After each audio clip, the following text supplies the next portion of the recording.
মালতীলতা। ছাড়ো তো, এখন আসার সময় হলো তোমার, কখন থেকে আমি অপেক্ষা করছি।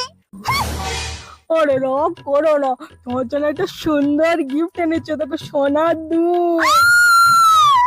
এরা বড় বড় ধরো। করিয়ে দাও। বাবা, তুমি মার দুল ওই ওই কাকিমাটাকে পরিয়ে দিচ্ছ? আরে খোকা, হ্যাঁ এটা তোর মায়েরই দুল। আসলে তোর মা তো অনেক দুল, আসল ওনার দিন ছিল না, ওই জন্য আমি একটুখানি দিচ্ছি। আমার তো জানিস তুই দয়া শরীর তাই। দাঁড়াও, আমি মার কাছে গিয়ে এক্ষুনি বলছি কথাগুলো। তোমার দু চার ঠ্যাঙার বাড়ি না খেলে তোমার হবে না, আমি যাচ্ছি এক্ষুনি। খোকা যাস না, তোর মা আমার মেরে ফেলতে পারে, যাস না রে।